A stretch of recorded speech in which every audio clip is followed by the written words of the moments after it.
I listened to Lemonade probably 7 million times. I didn't know the standard for what makes something great is Rachel's listened to it a bunch of times. Yes, it's how the Grammys are chosen. Oh, is that right? It is. I've always It wondered. is. Oh, well, that's good to know. You always underestimate me. Don't make me the guy who hates Beyonce. I'm just saying there's so much good music. Let's not every time Beyonce does it.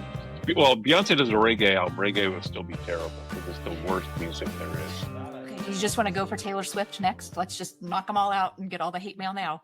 Hi, Rachel. Hi, Mark Elliott. How are you? I feel like it is the end of a school year and every day is a week. Yeah, I agree. Lots of budget talk right now. And speaking of budget, I still can't believe we're not canceled. Sorry. Not that we have a big budget. I know. No. And, I really hope that sometime soon somebody gives us a custom theme song for the show. It would really be great. So for those of you who are watching and listening, Rachel continues to text me with updates from our favorite show, Paradise. If you are watching Paradise and you want to drop some comments in wherever you're listening or watching, do it because it's a super awesome show and I love talking about it. And Rachel, you finished the season, right? I finished season 1 a few nights ago, and I am having a hard time finding shows. If you remember our episode with Corey Horton and the reality shows or White Lotus, I give it a good college try, and they're not sticking. And Paradise, from the first episode, I was hooked. What a compelling storyline. One of the lead females who plays Sinatra, she actually was on Law and Order. I think it was Criminal Intent, and it was the years that Jeff Goldblum was on. And I was fascinated by, first of all, Jeff Goldblum plays it so low and slow and quirky. And so then I was watching the series Paradise and I kept thinking, I know this woman. And I think it's Juliet Nicholson is the name. And she was his partner detective. And they had such good chemistry. I still think about it. I was just looking it up. Sorry. That's why I'm looking over here. Go for it. Julianne Nicholson. So I just saw a preview of a TV show series called Dance Moms, and she's in it. She's a dance mom.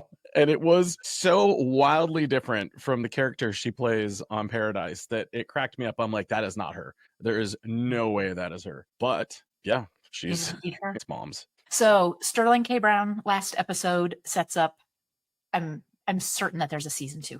You were uncertain. No, I think there will be. It's just and we actually never finished talking about this. Will it be, well, I don't want to give it away. Where will it be will be the question, I think. Yes. So that's my piece. So I'm spreading the word about this. You've addicted me. And got a text just before we started the recording from Don Wolf, and he's hooked. They just did the evacuation episode.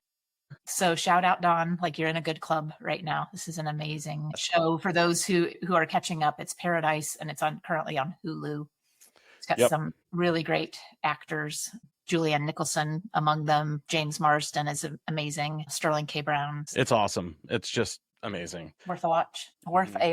Although I just am starting Murderbot on Apple TV, and I'm 3 episodes in, and it's pretty funny. It is also a cast of sort of comedic, sort of serious, and sort of sci-fi actors, and it has Alexander Skarsgård as a security bot that names itself Murderbot, but doesn't ever quite get to the murder piece, at least in the episodes I've watched so far. I like all the Skarsgårds, so that will likely end up on my list. Yeah. I think I kind of want to jump right into our guest, if that's okay with you. And I will do a little introduction. So our guest today is Alan Miedema. Alan is was, I should say, a very long time board member for ACPE, a very long time employee for the North Shore School District, and is recently retiring or announced his retirement from both. 33 years at the North Shore School District, 14 years on the ACPE board. But the real question for Alan as we get here is, how many articles of ACPE clothing do you currently have in your possession? I thought you were going to say how many. Well, first of all, thanks for having me on. I thought you were going to say how many do I have on right now? Well, I'm going to go with no less than 5. So no, I only have one on, just the quarter zip, which Mac from Beaverton and I both agree we needed to have at the conference this year. We did not have. That was an oversight. No, I don't think it's any coincidence that the first year Sherry's not running the store, we don't have the quarter zips. Maybe I hope you put that in your evaluation. Yeah, I'd put that in the evaluation I never fill out every year. Set an example. I actually changed my T-shirt because I thought I can't be on the broadcast and just be adorned in like I'm an ACPE cosplayer or something like that. So I just have the one on. You should have seen the last episode. I've got a T-shirt from 2002 though. That's the oldest one I've got. And I've got the ACPE belt buckle. I got the coasters. I got the bolo tie. What else? I've got Anna threw away my bowling shirt, not the one we got this year, but the one from years ago, which is probably a good call because that thing could spontaneously combust. It was like super polyester. So, Alan, what's the one piece of ACPE gear that you were not able to get into the wardrobe rotation during your time on the board?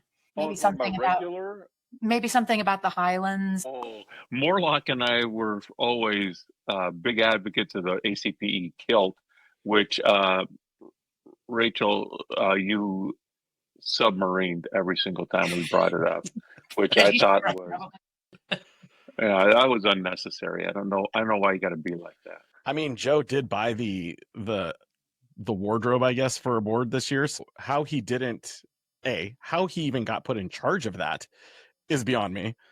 And B, how he didn't sneak a kilt in there, at least for you and him. I know. I agree, Mark. I thought that was a given that I was getting a kilt this year. I did not. I will tell you, I have friends, some of which I spent the weekend with, that have nothing to do with ACPE. Every year after the conference, they want to know, like, what's the new gear? What's the new thing? So this weekend, I was with them over by Port Orchard and pulled out the Letterman's jacket, and they were very pleased. My daughter has found ACPE gear in thrift shops. No.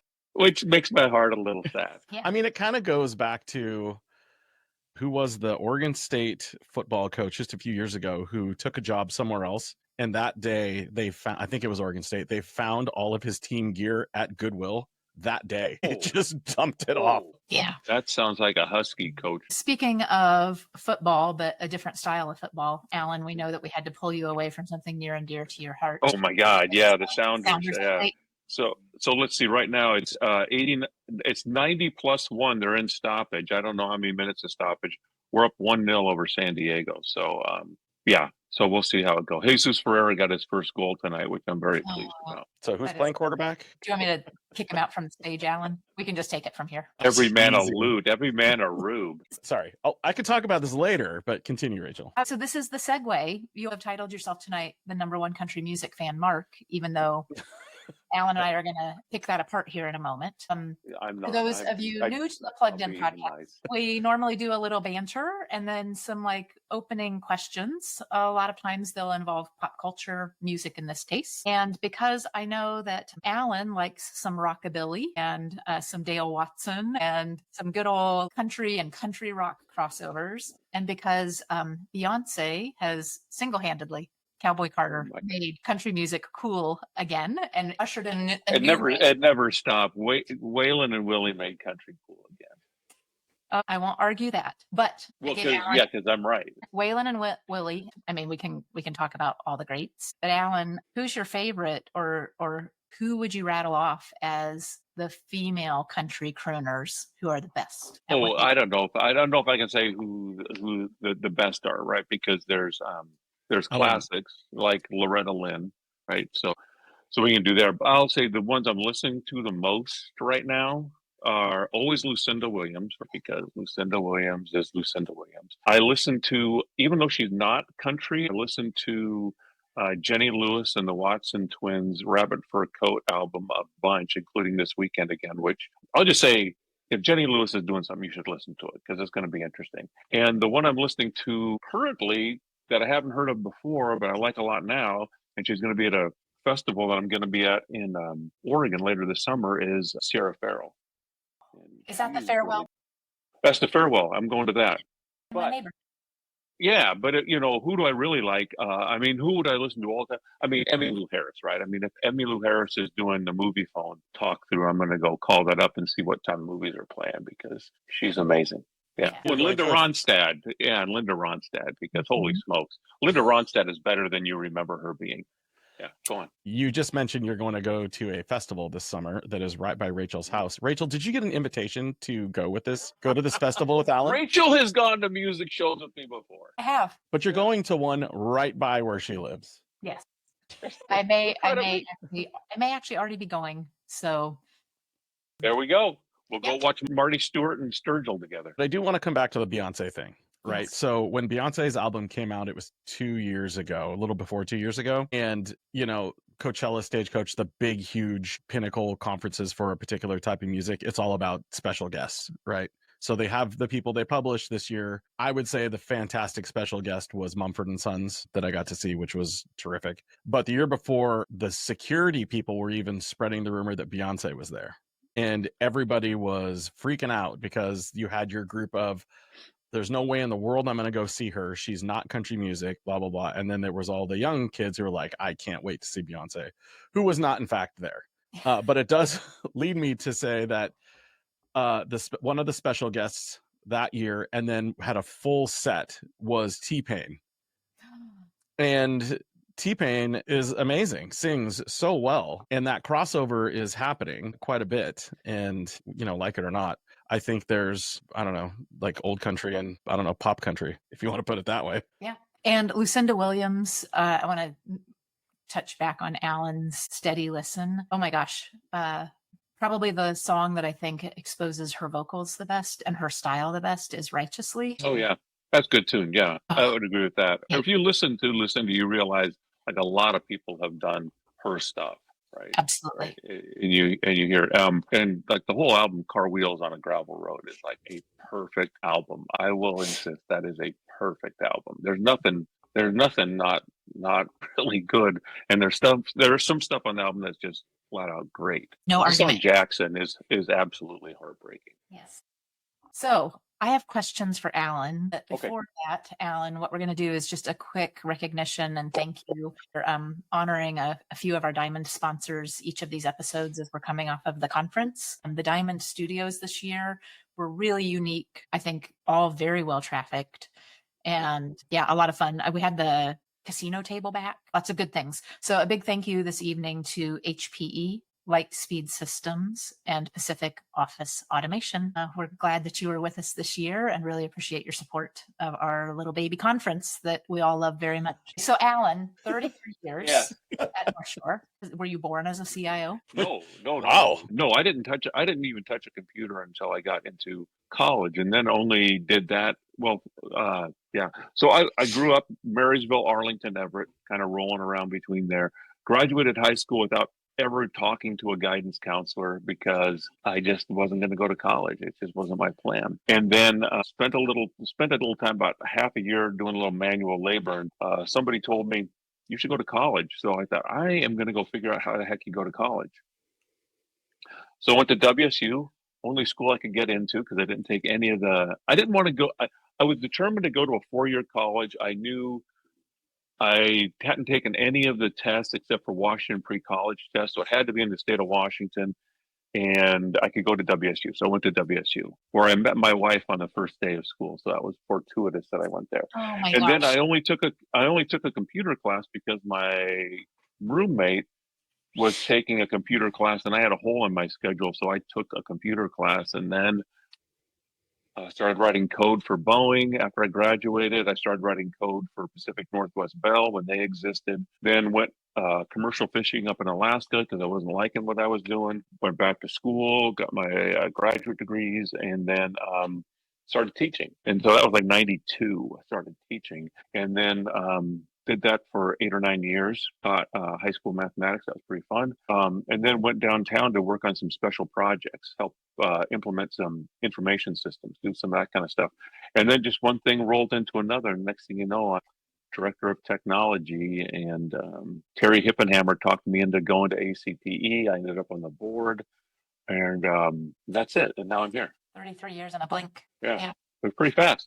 Yeah. Pretty fast. So, A lot of good people at North Shore. I mean, if there's anything that we do well at North Shore, it's hire smart people, at least in the technology department, and then try to stay out of their way and let them do do good work. My favorite style of leadership. So 33 years is a long time to move through that process. And half of it, or almost half of it, was leading technology. So you rode the wave of quite a few technological revolutions. Yeah, easy for you to say. Easy for me to say. What was the thing that, if you were telling your friends each year in Port Orchard, if you were trying to do things that really defined or were the biggest things that you managed in your career, do you have a sense of? That's an interesting question, and I'm gonna forget and miss things. Right, I would say one of the huge things. This is kind of famous at North Shore is when the iPad got released. I mean, we had just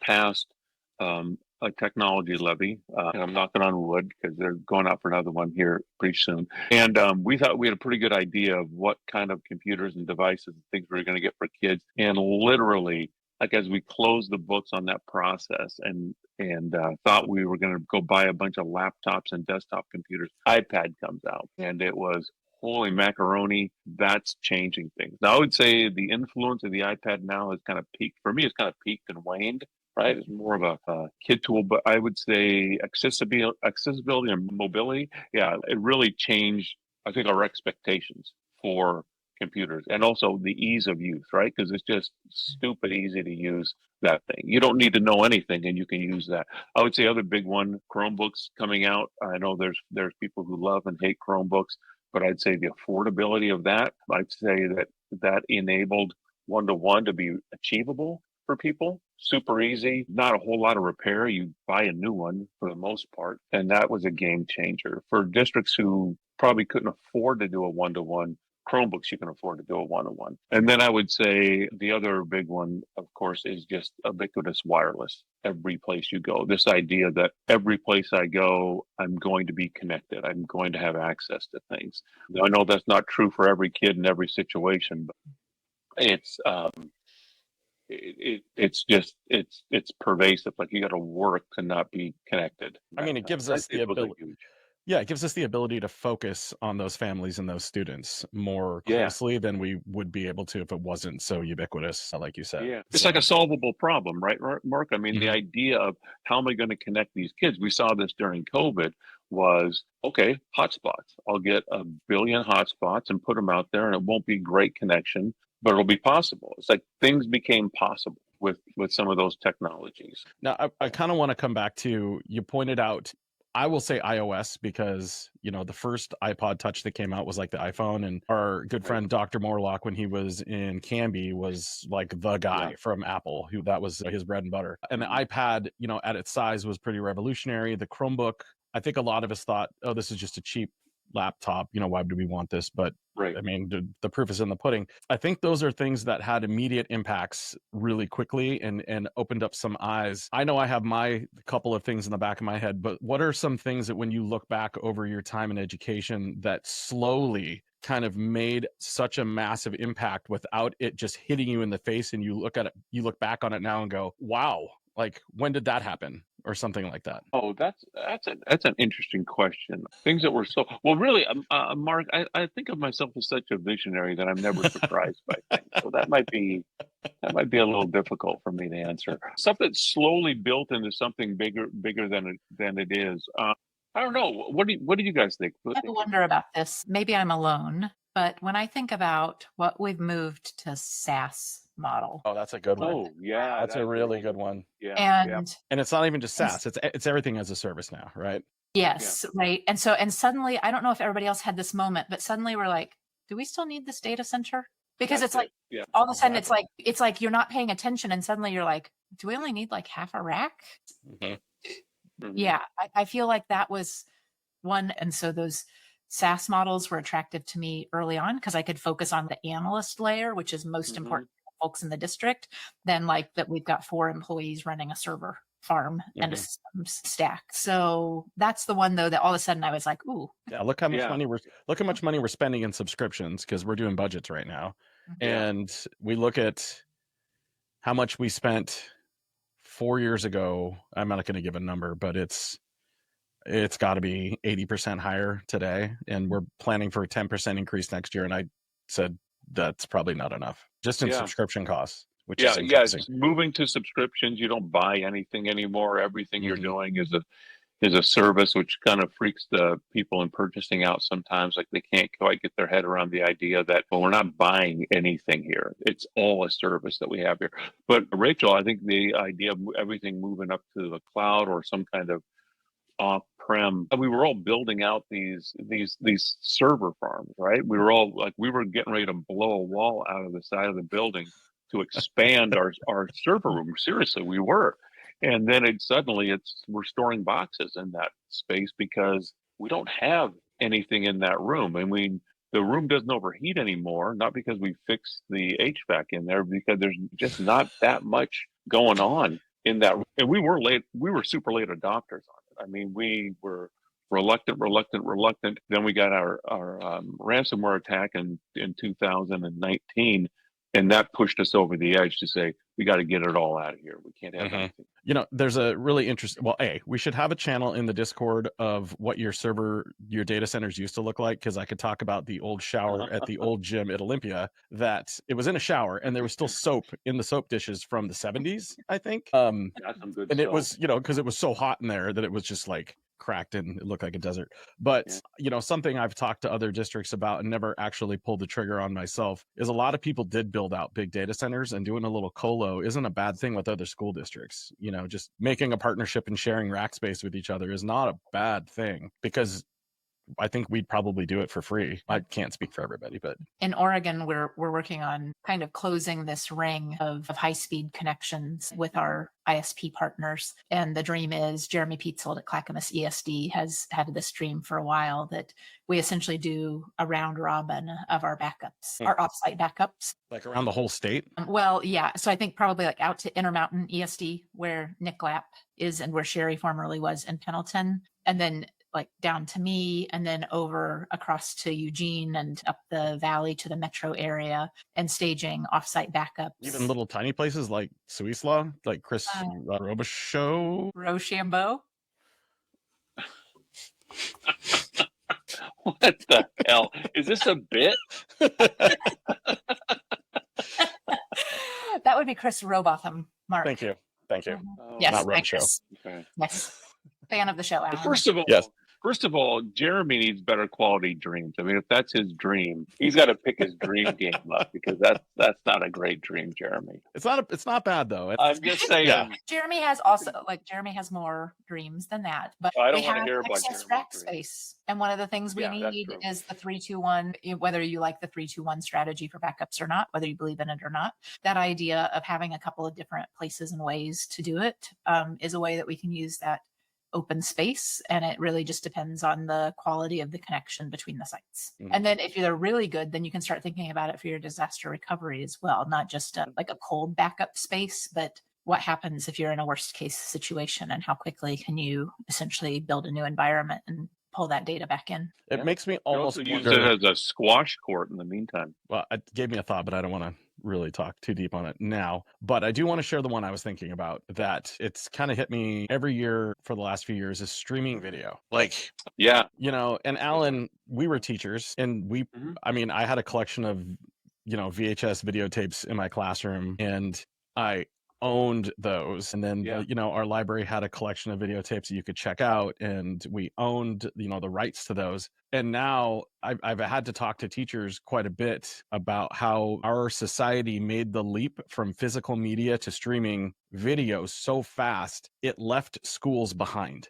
Yeah, it honestly did leave us behind. And now, you have teachers who are saying, I should get to use my Netflix account, when it expressly says you cannot in their terms of service. Any of those streaming media companies say that.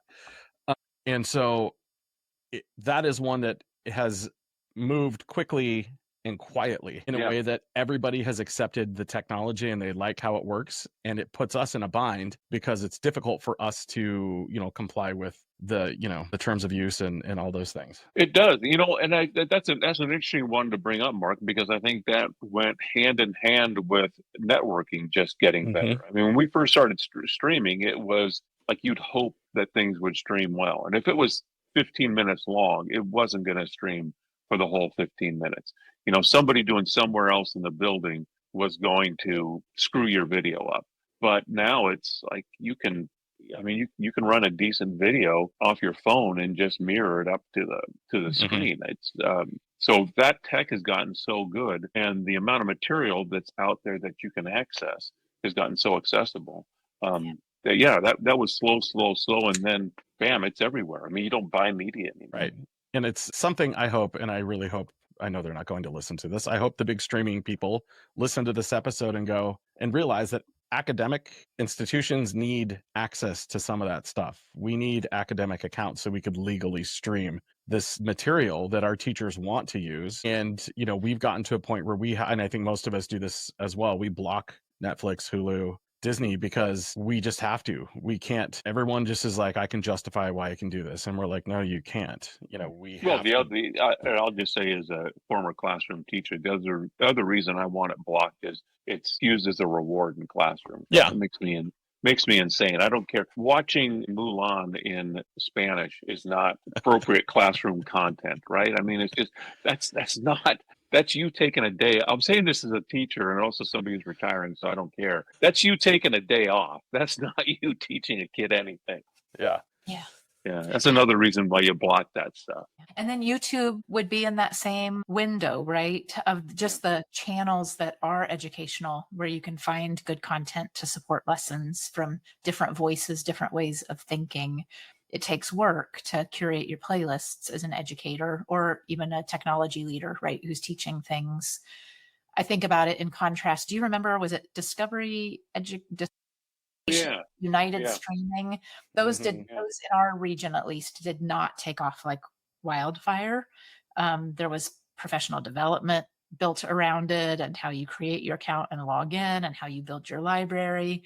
And then kind of in that same window, YouTube came along and, you know, went to billions of videos, it feels like, in a blink of an eye. And then some really great education creators starting to add there in the past 15 years. And I would add to that, to Mark's point of things that have taken off, is that ability to stream just basically anything you want, find it someplace and stream it, has also outpaced the ability for educators to figure out, how do we have a curriculum within our school district when teachers can really bring in anything they want, whether it fits the curriculum or not? How do we as an organization make sure that material that we're presenting to kids is in alignment with the curriculum that we've got in the organization? Because if somebody wants to go off board at the technology level, I cannot possibly block everything that people can get access to. You can find a different way to get people on the bus to stay in track with what we're trying to do as an educational institution here. It's very complicated. AI does the same thing. I think at the district level, we oftentimes think that we have authority and control far exceeding what we actually have. You issue all the edicts you want on what you can and cannot do. In the classroom, you close the door, different things happen. Yeah. So to your point, professional development, super important. Just out of curiosity, because I know in the past we've said, you know, there's so much digital content created per day or per year or whatever. As of now, in 2025, we are producing 402.74 million terabytes every day of digital content, which is that has involved a cat doing something. That's just all, you know, re-releasing. But I did, and I don't want to get sorry. This made me think of a Smartless episode that I was listening to, which was, I didn't know them so much. Pam Abdi and Mike DeLuca, who work for Warner Brothers, they just very quickly got into the topic of streaming wars. They were like, yeah, everybody's doing these streaming wars. And they made a comment and they said, nobody's doing streaming wars. None of the major, you know, Hulu, any of them. Netflix won this years ago. Netflix won the streaming wars. But I remember, and correct me if I'm wrong, didn't Netflix start in Tacoma? I think it started in Tacoma. They had like an old building. They had like an old library or something across from a post office, and they would just wheel the DVDs in wheelbarrows across the street to the post office. And because that was when Netflix was only DVDs, and you just had a subscription to get their poorly populated DVD collection. But and the red boxes, the red vending machines came after that, right? Right. Yeah, this was the resealable. They came with resealable sleeves and envelopes, and then you had to mail everything back and forth. Well, that was funny. That was a Tacoma thing. I think it was. Tacoma's like the seat of a lot of good pop culture. Brown and Haley's. Sir Mix-a-Lot talked about, not the greatest parts of Tacoma. Hey, Tacoma's having a renaissance, man. I'll tell you right now. Tacoma's doing pretty good. I had some good coffee in Tacoma last week at Olympia Coffee. That's pretty decent. Oh, yeah. So you went and got Olympia coffee in Tacoma instead of going to Olympia to get the Olympia coffee? I was in Tacoma. I wasn't going to drive down to Olympia. I'm going down the street and I see it and I think, hey, I'm going to go get some coffee because the Olympia coffee roasters. Okay. For those who don't, pretty good. I work in Olympia. Olympia kind of turns its nose up to Starbucks. Like Starbucks is not so welcome. They're everywhere, but they just, if you're really from Olympia, you either drink Batdorf and Bronson's, which is just an amazing coffee. That's a good spot. Or Olympia coffee roasters. You can get like a $12 glass or cup of drip coffee because it's the one that a cat ate and then partially digested the bean. Yum. It's delicious. Yeah. So sorry for my little side jaunt there, but country music is having a renaissance. Tacoma is having a renaissance. Well, I am going to see a country music techno show in Tacoma. Okay. I mean, that's great. All right, Alan, what else? A long career such as yours, aside from technologies that that made such a huge impact, like where do you think things are going? Like, what's the hot topic now?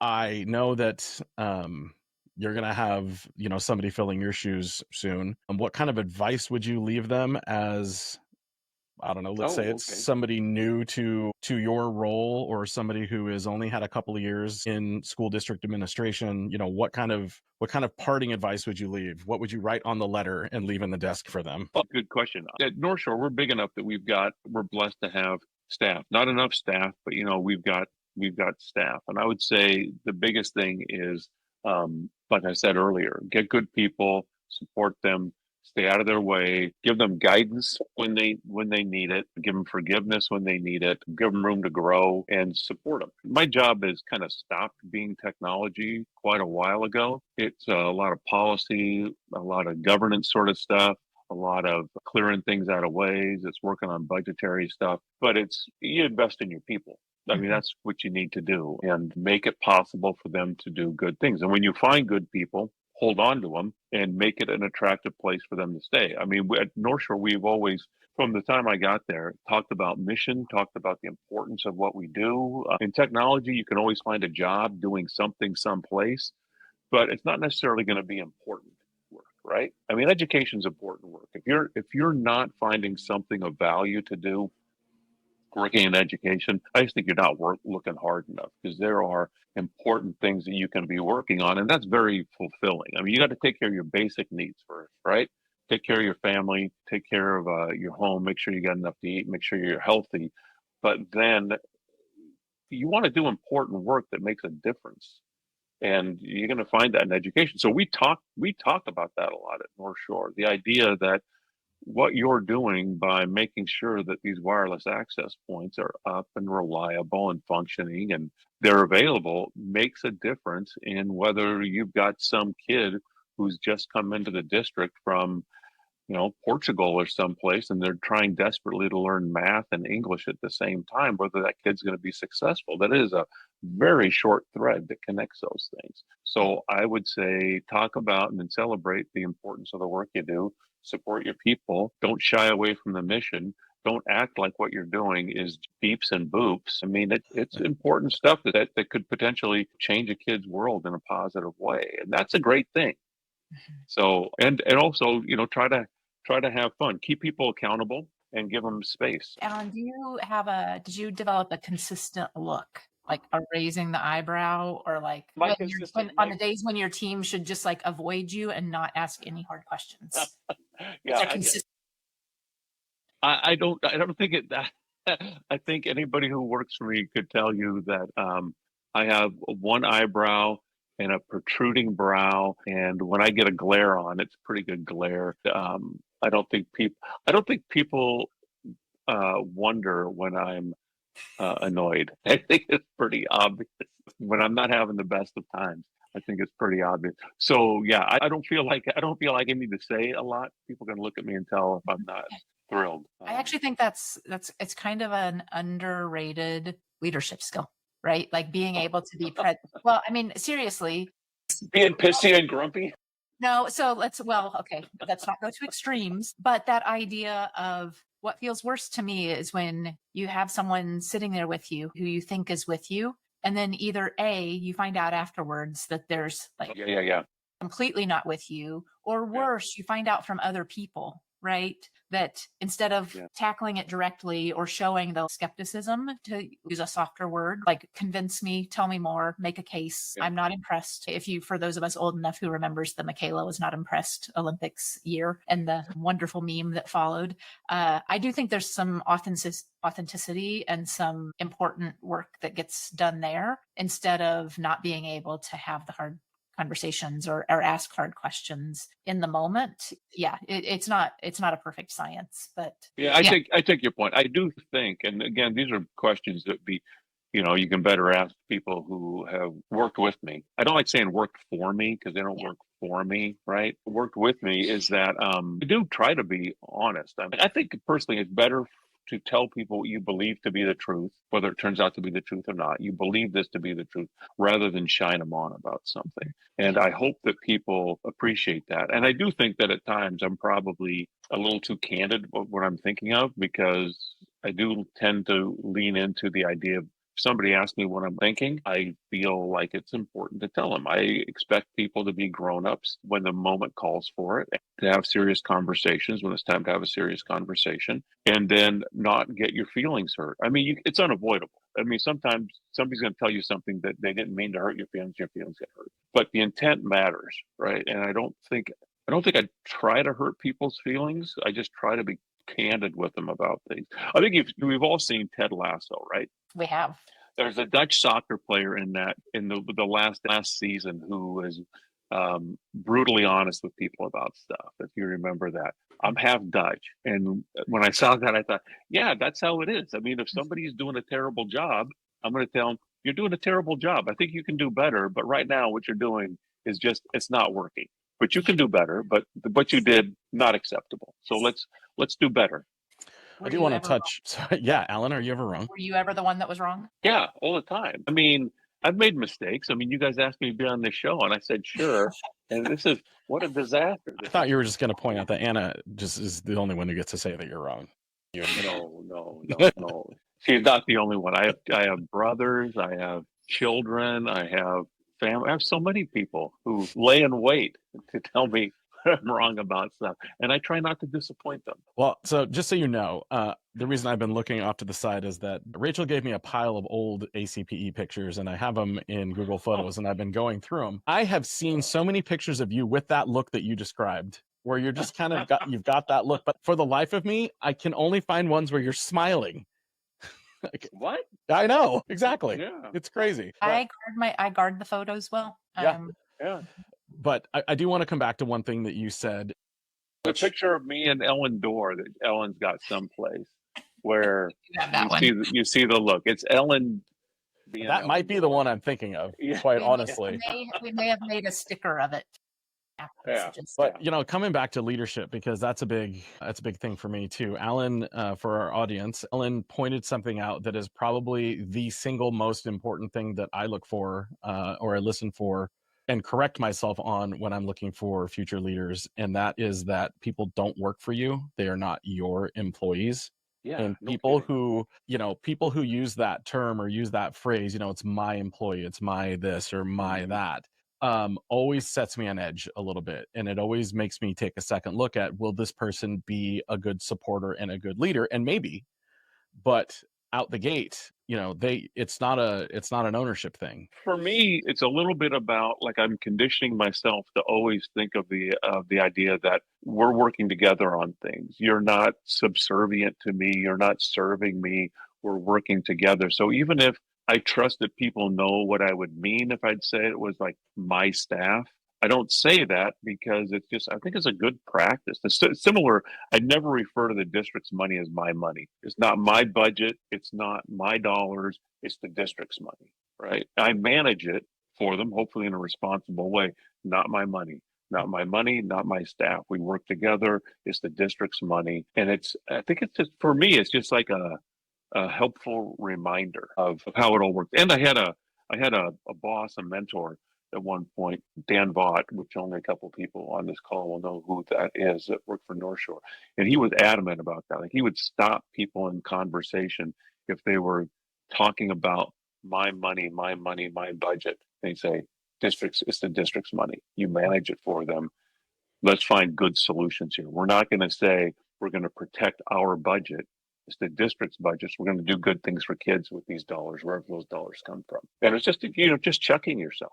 Or stewards of public resources and people's children. Yeah. And I think, if you can really get yourself into that head of, that is really noble work to do public service, I think you can find a lot of joy in working in education in particular. I mean, I don't know. The mission is just so good. I mean, we are not here for the money. We are here because we believe in what we do. Yeah. I mean, if somebody wants to give me money for it, that's awesome. Well, back to your, we want what I'm not a hippie. I'm just. We believe in living wages and folks being able to care for their families and keep a roof over their head and keep the food in their bellies. So, Alan, we've talked a bit about what has come before and in technology and in leadership. And I just want to also acknowledge that you really took a starring and lead role on student data privacy, not only in the Pacific Northwest, but also nationally. And I know that there's continued conversations as we move into the AI space. We could almost have a whole other episode on AI, and we probably should. We probably should. And from first of all, the privacy side of things, but also the just headlines in the past couple of days of the media companies and artists and libraries saying, no, we need to get compensated for the ingestion of millions of terabytes of data to be used then for something for sale by someone else. So it's going to be really interesting to watch this space. Yeah, so it will be. Speaking of that, Alan, though, thinking, I call it future casting. And I think your initial response was, what the heck is future casting? It's not a word, Rachel. It's called looking ahead. Or looking ahead. Yeah. Looking ahead, to use good plain words. If you were to cast, you're from Indiana. Let's be a little more middle America. We use casting, fishing. It's so if you were casting out 20 years from now, and you were hosting this podcast with a couple of leaders who were getting ready to retire after a couple decades long career or more, what do you think the stories they might tell would be? Like, what do you think is coming at us in leading with technology? Well, good Lord. I don't know. I'll tell you exactly not what we're thinking it's going to be. That's the one thing I've learned within technology. Whatever you think is going to be the big thing, that ain't going to be big. It's going to be something else. We were all crazy about MOOCs for a while. It's not a thing. It was a dumb idea, and it's still a dumb idea. Anyway, I mean, what's the thing that I think will be? Well, I do what I hope is going to happen. How about we do that instead? Here's what I hope we're talking about. Is how technology has enabled differentiated education for kids. We talk about that all the time, but it boils down to one teacher, maybe a couple paraeducators in a room, can't possibly differentiate the education and give every single kid what they need in the classroom. You end up focusing either on the large middle of things, or maybe the middle and some of the kids who are sort of fun to work with because you can do some different things because you got to have a good time. And then kids who need additional help too often get left behind because it is just flat out too hard to differentiate education in the way that every kid needs it. Technology gives us the opportunity for that, right? We're not going to have one teacher per every kid. You can't do that. So, hopefully what we're going to come out of this is better differentiated, just in time, at the kid's pace, helping them move, help diagnose what does that kid need and then deliver that to them.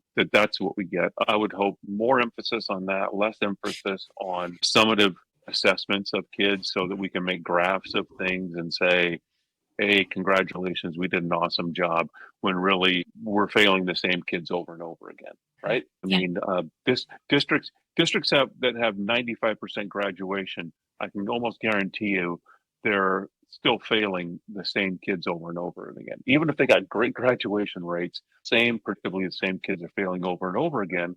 And we got to find a way to solve that. And I think the way to solve that is through tech. Maybe through AI can help us with that.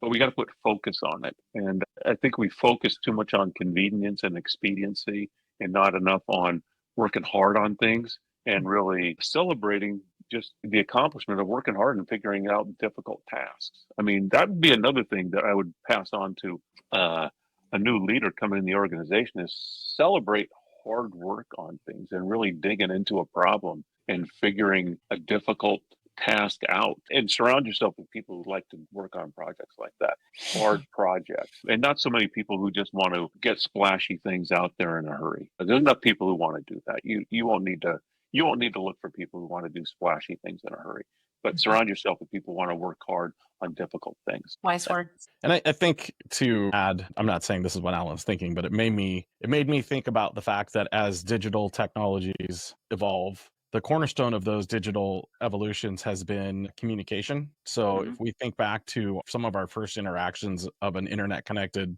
device, I was at PLU and we used UW's Pine Mail, their email system. Yeah, and that was like, what am I going to use this for?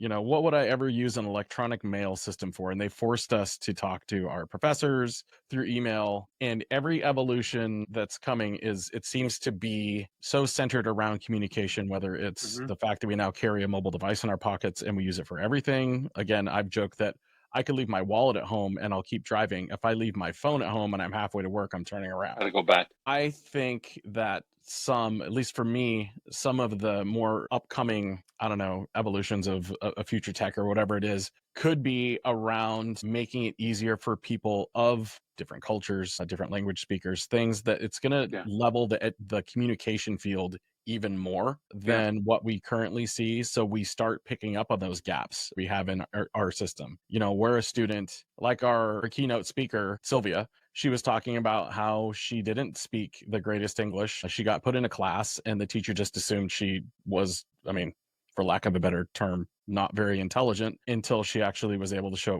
what she could do. I think we see that a lot with students who are ELL, and they're perfectly fine learners. They just have a language barrier. And, you know, how do we overcome those language barriers, and how can we do it in a way that isn't overly cumbersome or just not there yet? And I think that's where we're going to see enhancements in communication technologies that are going to have a massive impact on our schools and our students. Yeah, I would agree, Mark. I mean, that's you're seeing amazing things happening for kids and for families right now in easy to use translation tools, and that's really the families who come here and can't speak English love their kids just as much as anybody else does, right? They want to advocate for their kids. They want to be able to go to the school and have conversations with families. But if the language barrier is getting in the way, then they don't have that same opportunity. So you get a translation tool in there, and it's a different world now for those folks, and that's a great thing. And I think people recognize that.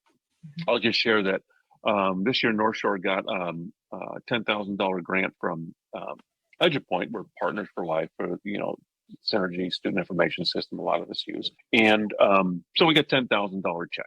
Right, that's nice to get that. Easy thing to do would have been plow it back into the general fund, but probably wouldn't have made a whole bunch of difference. Right. $10,000 is a lot of money. It's very generous, but it doesn't make a huge dent in our budget. What it does make a big dent into, and we got a group of kids together that helped us figure this out, was what do we want to use these dollars for that's going to make a difference to kids in the classroom? And kids said, over high school kids that we were working with on this, said more of those translation tools in the buildings, get more of those pocket talks and these things available to schools, because that makes a huge difference for kids in the classroom. And so that's what we did with it. And that was a great way to spend $10,000. I agree. So what prompted this question was an episode before now. Mark dropped into the conversation that a colleague of his is pretty firm on the idea, like cell phones will be required in school because that will be the delivery mechanism for learning and services. And I remember chiming in and saying, I can totally see this, because I started my career not 33 years ago in education, but 20-ish years ago now in education. And just the change from the single computer in a classroom that was used for Pine Mail to devices that are really changing access to information for students. I can see the phone being the device. And I think of it in two different ways. And one is what you just touched on, Alan, with the tools that are built in these devices that are actually changing our ability to communicate in meaningful ways and to access information when and where we need it instead of having to go to a library. I'm the world's biggest fan of libraries, but having to have a car and be able to drive to the library and hope that, you didn't need that information when the library was closed is now at our fingertips 24/7. And there's a second piece that we were talking at the beginning of this segment about, kind of what's coming at us. And you were talking about essentially really changing lives of students and really differentiating, right? Getting closer to true differentiation. I completely agree with you and would add that one of, I think, the best ways that we can change a child's life is having really good teachers. And as you mentioned, we're not really funded to do that at scale, where you have pods of 5 to 10 students with a really good teacher beside them. And so I think there's promise in the phones, and it'll be neat 20 years from now to sit here and have this conversation and see if it came true around how to amplify the best of teaching and reduce some of the administrivia and some of the burden that takes teachers away from just sitting with kids in small groups and one-on-one when they need that additional support, whether it be for a specific hard task that they're learning or just that day where they need kind of help learning how to be a human being and a good partner in a classroom. And so my optimistic and positive side on this is really that differentiation, but just using a little bit of different language around how we amplify the best of teaching. Well, there's a lot in what you were just talking about there. I mean, some of which I agree with, some of which I don't agree with, some of which I'd like to modify a little bit. I'd say Sure. that there's a lot of truth in that. I'd say there's a lot of appropriate apprehension and concern about kids having access to the phone the whole time. I'd say so, and I think that's a real thing. I think that we need to recognize the blessings and the curse within the same device. And I think they're both abundant. And I think we're starting to get a little serious about that, but we need to move. We need to keep pushing that forward. So I think the phone, the mobile device, I think that's got great potential. I would say we got to fight our tendency to value convenience over everything else, which we do as people. Convenience is the most important thing. We can say whatever we want. People will do what's easier and less motivated to do otherwise. And I think we've got to be smarter about how we use those devices, but there's great potential there. Yeah. Water flows, right? Water will find its way. Yeah, exactly. Yes. Exactly. And so I agree. I agree with you. We've got work to do. We've got work to do. And I am old enough, Alan, and in that episode that maybe you'll listen to one day in your dotage and retirement, I'm old enough to remember when we were worried about students having access to the internet at all and the damage that it may or was causing or situations it was creating. And then when we started talking about sending devices home with students. And I'm still worried about that. And I'm still worried right? about those things. Absolutely. Honestly, We should be. I'm still worried about those things. We should be. We give we open up. I think I've changed my vision or my view on these things over the years. Is I think that kids and adults, they need more guidance, more digital literacy, more instruction, more help with what's beneficial and good that's out there, and also how to have skills to avoid things that are just like, you don't need to be seeing these things. I think that we need to get more realistic about those things without, again, swinging the pendulum too far in the other direction. There's a lot of hard work out there that needs to be addressed. I think so. This part probably going to get rambling a little bit. I would say that AI is a great example of something that we are so quick to be pushing. I think, first of all, I think AI is going to be game changing, but I think we are pushing it out too fast without enough thought. There's such a rush to be not left behind in the market that we're releasing what's basically alpha and beta level products out there that haven't had good thought go into their release at this point. And we're just pushing these things out without thinking through. We've got some vendors that we're dealing with right now that are just pushing horrible products out right now under the auspices of this is good for kids. And I think we need to be more thoughtful about these things, which is not to say I'm a Luddite. It's just, I'm always for people being more thoughtful about what they're doing. Is that how you pronounce that word? What's that? Luddite? I thought it was a Luddite. Yeah. Is it Luddite? I think it's either or. I think. I don't know. Well done, Alan Miedema. Yeah, I did the best I could there. What you did there. Yeah, I don't know. I don't either. I was honestly asking the question. Well, get Thomas Richards on here. He's overly pedantic about stuff. He'll tell us. We'll make a bet. All right. Well, we've let Alan wax poetic for quite some time now. I've known Alan for a lot longer than I've been on the board, and I always enjoy my time with him. We joke around a lot. I've, rarely have met a person with as good a sense of humor as Alan that can come off as dry and just stoic while making you laugh constantly. And I've absolutely appreciated getting to spend some time on the board with him as well. And yeah, we're going to be very sad to see you go. But if you show up, we're probably going to kick you out of the conference. That's fair. We'll have bouncers at the door. Yeah. So I do have a serious question for us to end on, Alan. Mm-hmm. Okay. So as you consider your retirement options, are you considering mink farming? I've already done the mink farming. I'm not going to do it again, but I did do it before. I specifically did not mention that when I said what I was doing the year that I wasn't in school, that I was doing. Not mink farming, by the way. It's mink ranching. You farm produce. You ranch animals.